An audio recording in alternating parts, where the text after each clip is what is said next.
Listen closely, because what I'm about to tell you isn't just a story about silence. It's about the moment you broke reality itself and left 100 minds scrambling for the control plus all plus delete of their understanding. You made that move, that impossible, unthinkable, reality-bending move, and the world didn't applaud. It went quiet. Not the quiet of reverence, not the quiet of respect, but the quiet of 100 processors overheating at once. You know exactly which move I'm talking about. The one where you stopped asking permission and started rewriting the code. The one where you looked at their little rule book, their precious protocols, their sacred systems, and you didn't just break them, you transcended them entirely. You moved like someone who had discovered the cheat codes to existence itself, and they couldn't process it. Their brains literally couldn't compute what they were witnessing. Picture this, 100 people, maybe more, all frozen in place like their operating systems just crashed. Eyes wide, mouth slightly open, that universal expression of wait, they can do that? Spreading across their faces like a virus. They weren't silent because they were impressed. They were silent because their entire worldview just experienced a fatal error. Everything they thought they knew about power, about limits, about what's possible just got deleted in real time. They had you figured out, or so they thought. Filed under predictable, categorized as manageable, labeled as one of us but lesser. They had their little algorithms for dealing with you, their patterns for keeping you contained. Then you made that move, and their mental software couldn't find a matching program. Error 404, precedent not found. Warning, unauthorized levels of audacity detected. System failure, subject operating outside known parameters.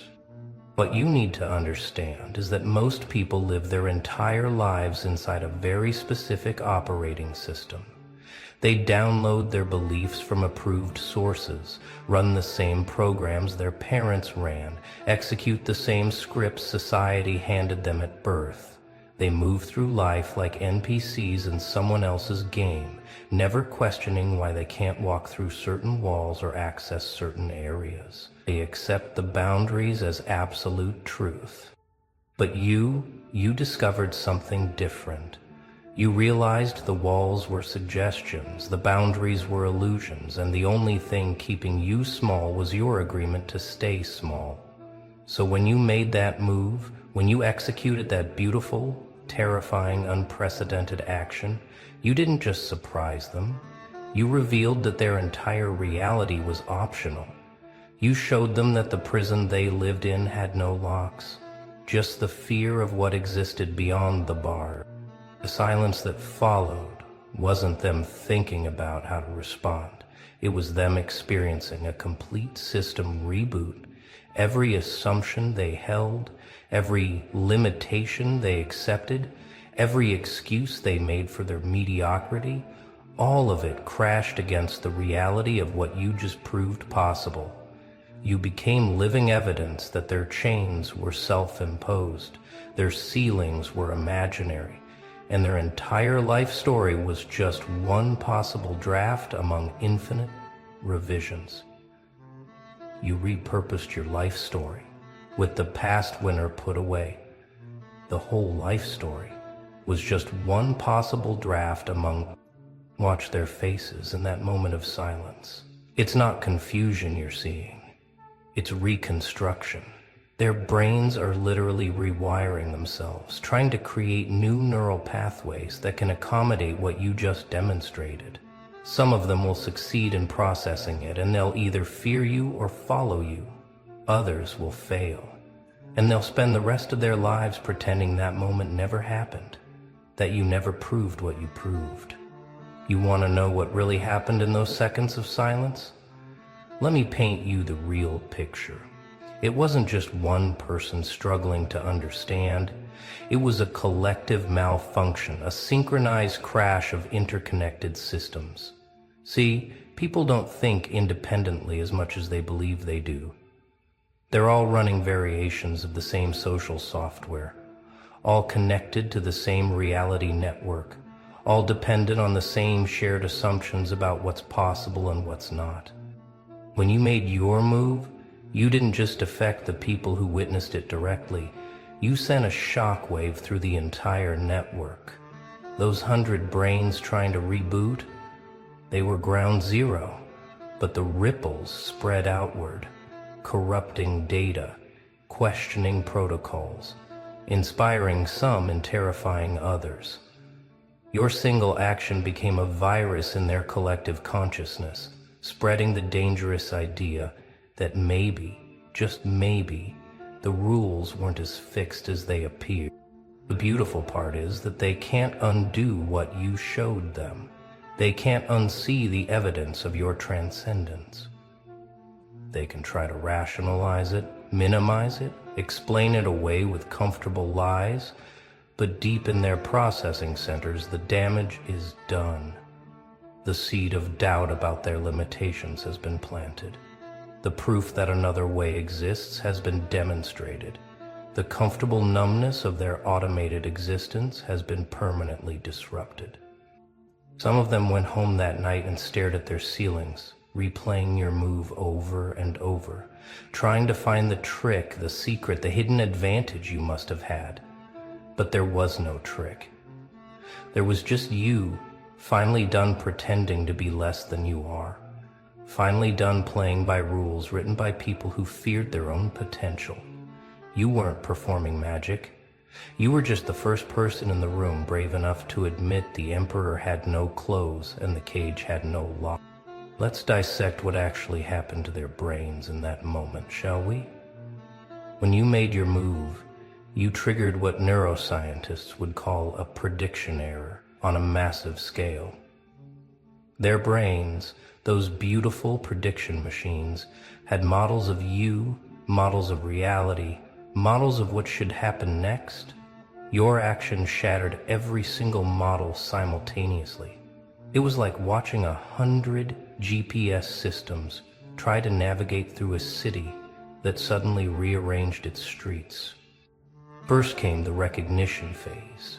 That split second where their pattern recognition software tried to match what you did with something, anything, in their database of normal human behavior.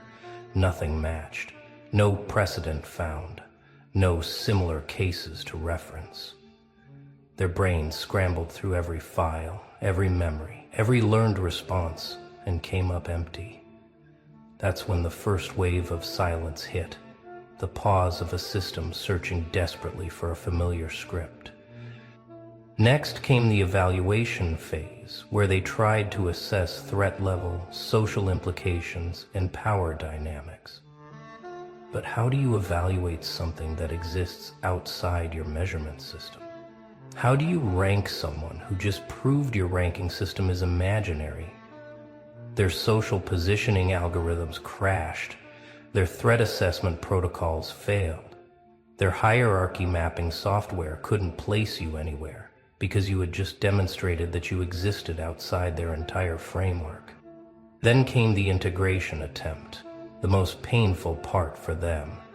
Their brains tried to incorporate what you did into their existing worldview without having to rebuild everything from scratch. But your move was too big, too bold, too impossible to squeeze into their narrow understanding. It would be like trying to download the ocean through a drinking straw. The silence stretched longer as processor after processor overheated, unable to reconcile what they witnessed with what they knew to be true. You have to understand something about human social structures. They're not built on logic or merit or even force. They're built on collective agreement, on shared delusions about who belongs where and why. Everyone plays their assigned role, stays in their designated lane, and the whole system maintains itself through nothing more than everyone's agreement to pretend it's real. It's the most fragile thing in the world, held together by nothing but fear and habit. When you made your move, you didn't just step out of your assigned position. You revealed that the positions were imaginary. The hierarchy was a hallucination, and the only thing keeping anyone in place was their belief that they had to stay there.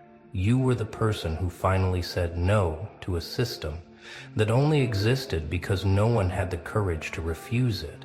And in that moment of refusal, the entire structure became visible as the paper-thin theatrical prop it always was.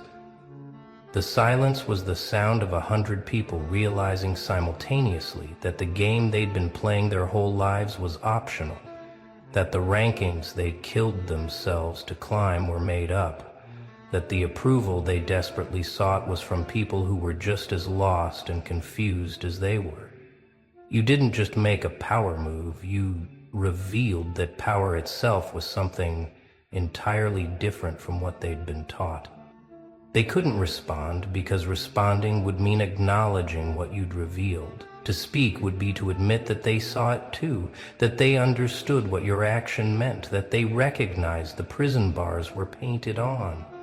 So they stayed silent, hoping that if no one acknowledged it, maybe they could all go back to sleep, back to the comfortable unconsciousness of following rules that someone else wrote for reasons no one remembers.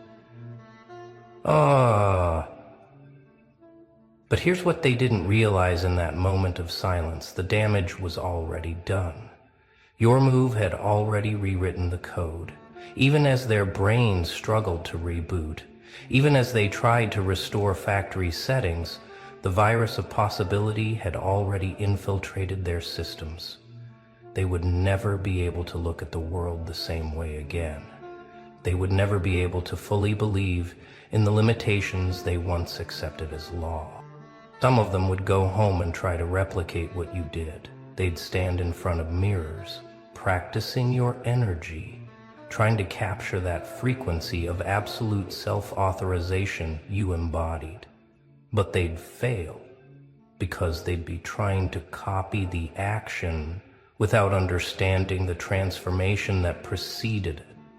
They'd be trying to download the result without going through the process of dying to who they used to be. Others would spend weeks, months, maybe years trying to explain away what you did. They'd create elaborate theories about why it wasn't really that impressive, why you had some unfair advantage, why it wouldn't work for anyone else. They'd build entire philosophies around minimizing your achievement, because accepting it at face value would mean accepting that they'd wasted their lives, following rules that didn't exist. But a few, just a few, would understand exactly what they witnessed. They'd recognize your move not as an isolated incident, but as proof of concept, evidence that the reality they'd been sold was just one option among infinite possibilities. These would be the ones who start their own journey of system breaking, reality hacking, limitation transcending. Your silence-creating move would become their permission slip to attempt their own impossibilities. What really broke their brains wasn't just what you did, but how you did it. You didn't ask for permission. You didn't test the waters. You didn't build consensus or seek approval or gradually prepare them for the shift. You just moved with the kind of certainty that only comes from someone who has stopped recognizing external authority altogether. You moved like someone who had remembered that you were the author of your own existence. 100 people watching weren't just processing your action. They were processing the complete absence of hesitation, the total lack of need for validation, the absolute zero interest in their opinion about what you were about to do. You moved like someone who had already won a game they didn't even know was being played. You moved like someone operating from a completely different physics engine than the rest of them. This is what truly caused the processing error. Not just that you did something unexpected, but that you did it without any of the usual human subroutines of doubt, permission-seeking, or consensus building. You bypassed every social protocol, ignored every unwritten rule about power dynamics, and acted from a place of such complete self-authorization that their brains couldn't find a framework to understand it within. They were looking for the source of your authority, scanning for who gave you permission, searching for the power structure you were operating within. But there was none. You had become your own source, your own permission, your own power structure. You were a closed loop, a self-sustaining system, ungoverned and ungovernable. This is what their silence was trying to process. How does someone just decide they're free and then act like it's true until reality reorganizes itself around that decision? In that moment of collective silence, something else was happening that most of them wouldn't understand until much later, if ever. Your move wasn't just challenging their social programming or their belief systems. It was forcing an actual consciousness upgrade, whether they wanted it or not. You were dragging them, kicking and screaming in absolute silence, into a higher level of awareness about the nature of reality itself. See, most people operate at what you could call baseline consciousness. They accept what they're told, follow the patterns they're shown, and never question the operating system they're running. They're conscious, technically, but it's a consciousness that's mostly automated, mostly scripted, mostly borrowed from others. They're aware, but not aware that they're aware. They're choosing, but not conscious that they have choices. Your move forced them into meta-consciousness, that uncomfortable state of being aware of your own awareness, of seeing the game while you're still playing it. Suddenly, they could see the scripts they'd been running, the programs they'd been executing, the limitations they'd been accepting. It's like someone suddenly turned on the lights in a room where they'd been stumbling around in the dark their whole lives. The silence was them adjusting to the brightness. This is why some of them will hate you forever.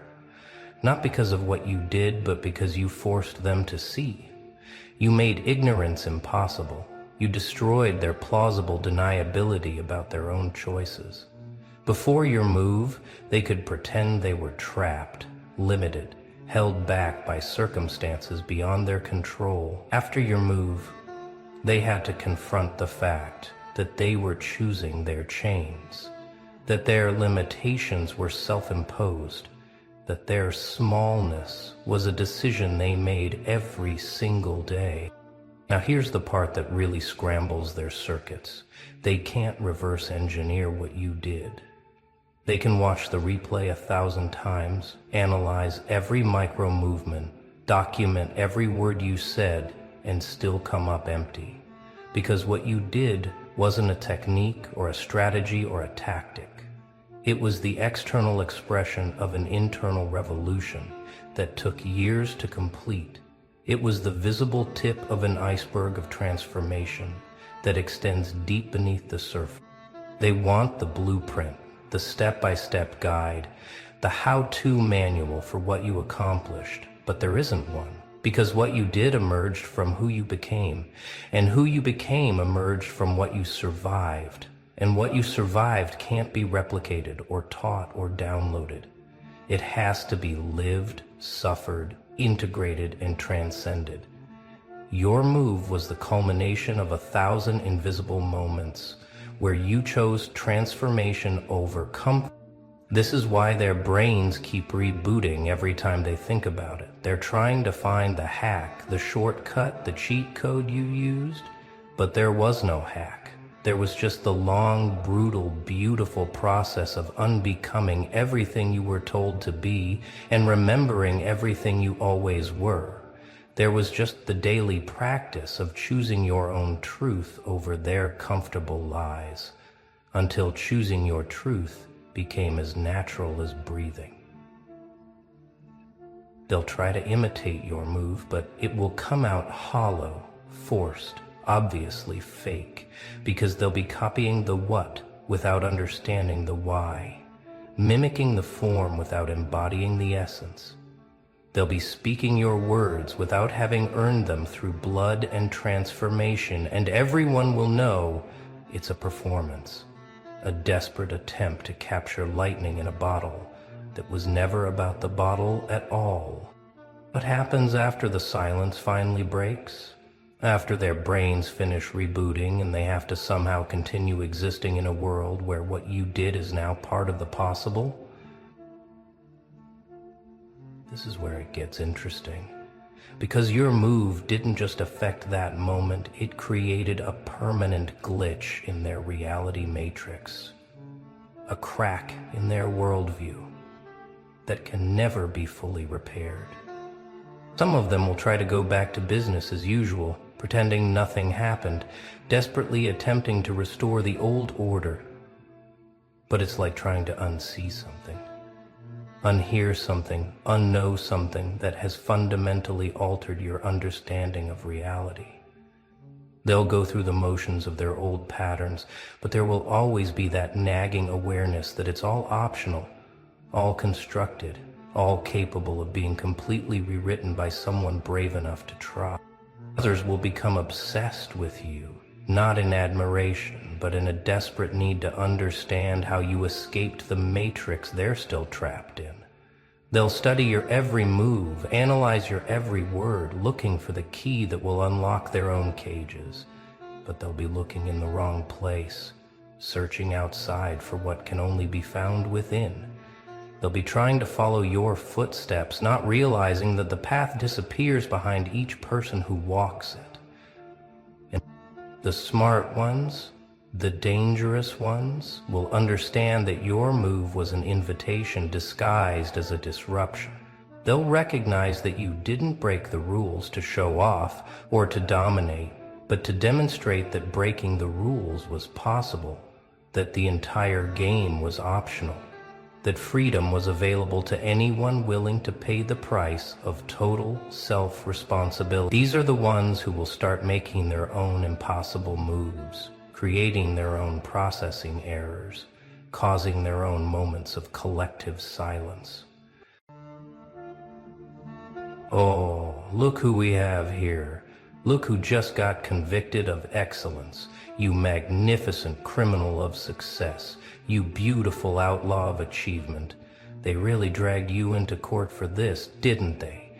Put you on trial for the unforgivable crime of winning while they were still learning how to play. Made you stand before a jury of mediocre minds and defend yourself for having the audacity to succeed without their permission. And the verdict? Oh, the verdict was exactly what you expected. Guilty. Guilty of being legendary. Guilty of making them look like amateurs. Guilty of turning their whole game into your personal highlight reel. But here's what they didn't expect. You smiled when they read that verdict. You actually smiled, because while they thought they were convicting you, they were actually documenting your greatness for the history books. Every law school from here to eternity will study your case, not as a cautionary tale, but as the ultimate masterclass in power. They'll call it the precedent that changed everything. The day someone got prosecuted for being too good at the game and turned the courtroom into their coronation. You know what's funny about being on trial for winning too hard? They had to admit you won. They had to stand up in front of everyone and acknowledge that you achieved what they couldn't. They had to document legally and officially that you outplayed, outmaneuvered, and outclassed every single one of them. They thought they were putting you on trial, but they were actually writing your legend into law, making it official, stamping it with a government seal. This person won so hard we had to make it illegal. And now you're not just successful, you're criminally successful. You're not just good at what you do, You're legally good. You're not just winning. You're winning so hard they had to rewrite the rules. Do you understand the level of dominance that requires? Do you comprehend what kind of power you must possess for them to literally take you to court because your success made them feel inferior? They didn't sue you for cheating. They sued you for being better. They didn't prosecute you for breaking rules. They prosecuted you for transcending them. Let's talk about their case against you, shall we? Exhibit A. You started from nothing and built an empire while they were still asking for permission. Exhibit B. You turned every obstacle into an opportunity while they turned every opportunity into an excuse. Exhibit C.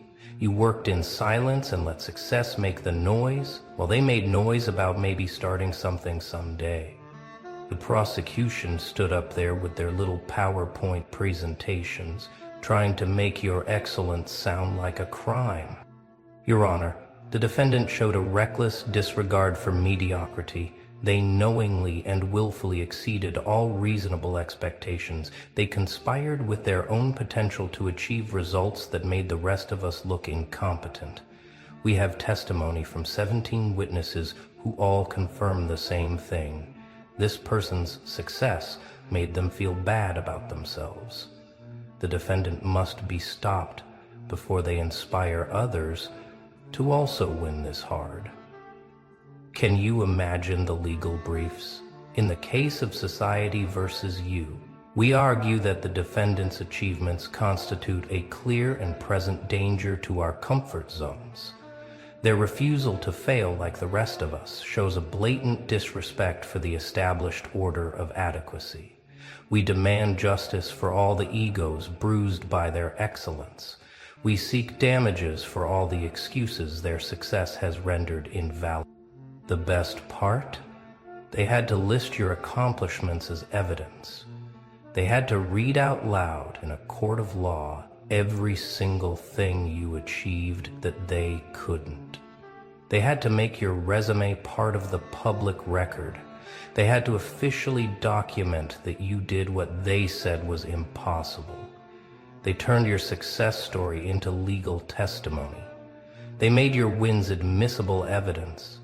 They literally proved your greatness while trying to prosecute you for it. But you didn't hire a lawyer, did you? No. You defended yourself. You stood up in that courtroom, looked them dead in the eyes, and said, "Guilty as charged." You owned every single accusation. Yes, I won too hard. Yes, I made you look bad. Yes, I refused to lower my standards to match your limitations. Yes, I had the audacity to believe in myself when you were too busy believing in your excuses. What else you got? You turned that courtroom into your stage. You made the prosecution your opening act. You transformed their accusations into your accolades. You say I intimidated the competition? I say I inspired them to quit pretending they were competition. You say I disrupted the industry? I say the industry was begging to be disrupted. You say I made success look too easy? I say you made failure look too comfortable. The judge asked you to explain your actions. You said, "Your Honor, I plead guilty to having a vision while they had excuses. I plead guilty to taking action while they took naps. I plead guilty to solving problems while they were still complaining about them. If success is a crime, then lock me up and throw away the key. But just know that I'll turn that prison into a palace and have the guards asking for my autograph by lunch." The courtroom went silent. Even the stenographer stopped typing because they realized something in that moment. You weren't on trial. They were. You weren't being judged. They were. You weren't defending your success. You were exposing their failure. Every question they asked revealed more about their limitations than your victories. Every accusation they made highlighted their insecurities more than your achievements. They were insecurities more than your achievements. Fast forward to today. Harvard Law has a whole semester dedicated to your case. They call it Strategic Dominance and the Legal Implications of Excellence. Yale created a new course.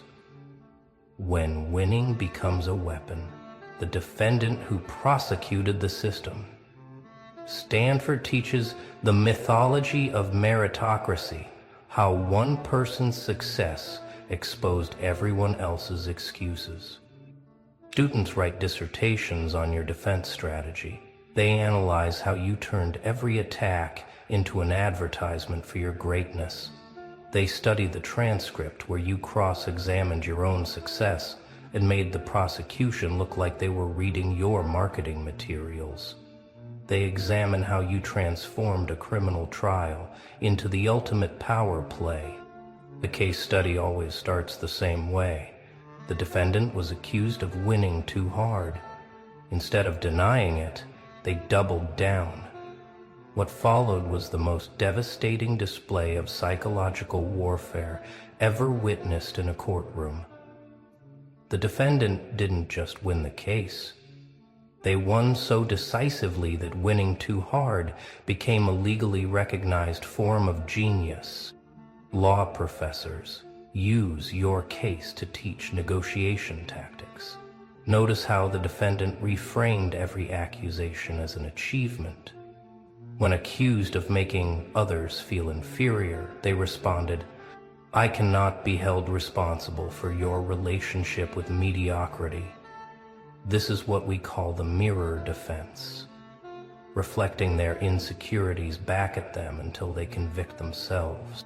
But it didn't stop in the courtroom, did it? That verdict created a ripple effect. Suddenly, everyone wanted to be found guilty of being legendary. People started putting "convicted of excellence" on their resumes. Prosecuted for greatness became a badge of honor.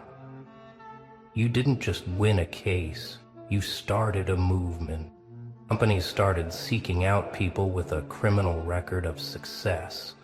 Job interviews included questions like, "Have you ever been accused of exceeding expectations to a legally questionable degree?" Being sued for success became the new MBA. Getting prosecuted for performance became the ultimate credential. The same people who took you to court, they're now paying to attend seminars on how to get prosecuted for greatness. They're buying books titled "How to Win So Hard It's Illegal" and "The Criminal's Guide to Success." They're trying to reverse engineer your excellence, hoping to get hauled into court for their own achievements. But they still don't get it. You can't fake the kind of dominance that gets you prosecuted.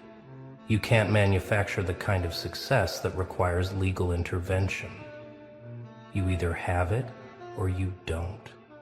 You either win so hard they have to stop you, or you lose so quietly nobody notices. There's no middle ground when you're operating at legendary levels. Let's dissect why they really took you to court. It wasn't about your success. It was about what your success revealed about them. Every win you accumulated was a mirror showing them their own wasted potential. Every achievement you unlocked was evidence of what they could have done if they had tried. Every level you reached was proof that their excuses were lies. They didn't prosecute you for winning. They prosecuted you for exposing the myth of their limitations. You were living proof that the barriers they claimed were insurmountable were actually just suggestions. You demonstrated that the rules they said couldn't be broken were actually just guidelines for people who chose to stay average. Your success was violence to their worldview. Your achievements were assault on their assumptions. Your victories were vandalism on their vision of what was possible. You didn't just win. You demolished the comfortable lie that winning was impossible. You destroyed the convenient excuse that success was for other people. You obliterated the safe narrative that greatness was genetic. That's why they needed a verdict. Not to stop you, they knew they couldn't stop you. They needed the verdict to feel better about stopping themselves. They needed a judge to say you were wrong so they could feel right about being mediocre. They needed legal documentation that excellence was illegal so they could feel justified in their averageness. But here's what they didn't realize when they convicted you of being legendary. They gave you the greatest gift possible. They gave you documented proof of your greatness. They gave you legal certification of your legendary status. They gave you an official government record stating that you won too hard for the system to handle. Do you know how many people go their whole lives wondering if they made an impact? Wondering if they mattered? Wondering if anyone noticed their efforts? Not you. You have a court transcript. You have legal documents. You have an official ruling that says you won so hard they had to make it a crime. That's not a conviction, that's a coronation. They thought they were punishing you. They were actually promoting you. They thought they were limiting you. They were actually legitimizing you. They thought they were ending your story. They were actually writing the most important chapter, the chapter where the system itself had to acknowledge that you were operating beyond its parameters. You're not just successful now. You're historically successful. You're not just a winner, you're a legal precedent. You're not just great. You're studied in institutions of higher learning. They wanted to make an example out of you, and they did. Just not the kind of example they intended. When they study your case in law school, they don't focus on the charges. They focus on the chess game. They analyze how you turned their attack into your advertisement, how you transformed their prosecution into your platform, how you made their case against you sound like a letter of recommendation. Class, notice how the defendant never disputed the facts. They disputed the frame. When accused of making others feel inferior, they didn't deny it. They asked why feeling inferior in the presence of excellence was their problem to solve. This is called the responsibility reversal. Make the accusers defend their reaction to your success rather than defending the success itself. They study your body language during the trial, how you sat like you were at a board meeting, not a criminal proceeding. How you took notes like you were collecting material for your next victory, not defending your last one. How you smiled when they presented evidence of your achievements, like they were showing your highlight reel. The final exam always includes this question. The defendant was found guilty of being legendary. Explain why this verdict was actually the greatest victory of their career. The A+ students understand. Being convicted of excellence is the highest honor the mediocre can bestow upon the exceptional. Your conviction created an entire economy. Consultants teaching how to get sued for success. Lawyers specializing in excellence defense. Insurance companies offering greatness protection plans for when your achievements make others uncomfortable. You didn't just win a case, you created an industry. There are now support groups for people accused of winning too hard. Hi, my name is Sarah, and I've been accused of exceeding expectations. Hi, Sarah. You're among friends here. They meet in conference rooms that used to host failure planning sessions. They share stories of being persecuted for their performance. They bond over being prosecuted for their potential. The same courtroom where they convicted you, it's now a tourist attraction. People take selfies where you stood. They recreate your defense speech. They buy t-shirts that say, "I was convicted of excellence," in the same courtroom as your name, the judge who presided over your case. He wrote a book about how your trial changed his perspective on justice. But the real economy you created wasn't financial. It was psychological. You gave people permission to win without apology. You showed them that being prosecuted for greatness was better than being ignored for mediocrity. You demonstrated that it's better to be guilty of being legendary than innocent of being forgettable. Let's be honest about what that trial really was. It wasn't about justice. It was jealousy dressed up in legal robes. It was envy with a law degree. It was mediocrity's last stand against excellence. They couldn't beat you in the game, so they tried to beat you in court. They couldn't match your success, so they tried to make it illegal. The prosecution's real argument was, this person makes us feel bad about ourselves, and that should be a crime. The witness's real testimony was, I tried way less and got way less, and somehow that's their fault. The jury's real deliberation was, do we admit they're better than us, or do we pretend being better is wrong? Every objection during the trial was really just them objecting to your existence at that level. Every piece of evidence was really just proof that you played the game they were too scared to play. Every witness was really just another person testifying that your light made their dimness more obvious. But jealousy in a courtroom is still jealousy. Envy with legal documentation is still envy. Mediocrity with a verdict is still mediocrity. They thought giving their feelings an official ruling would make them valid. Instead, it just made their insecurity a matter of public record. This is where it becomes the ultimate power play. You didn't just win. You made them officially document that you won. You didn't just succeed, you made them legally acknowledge your success.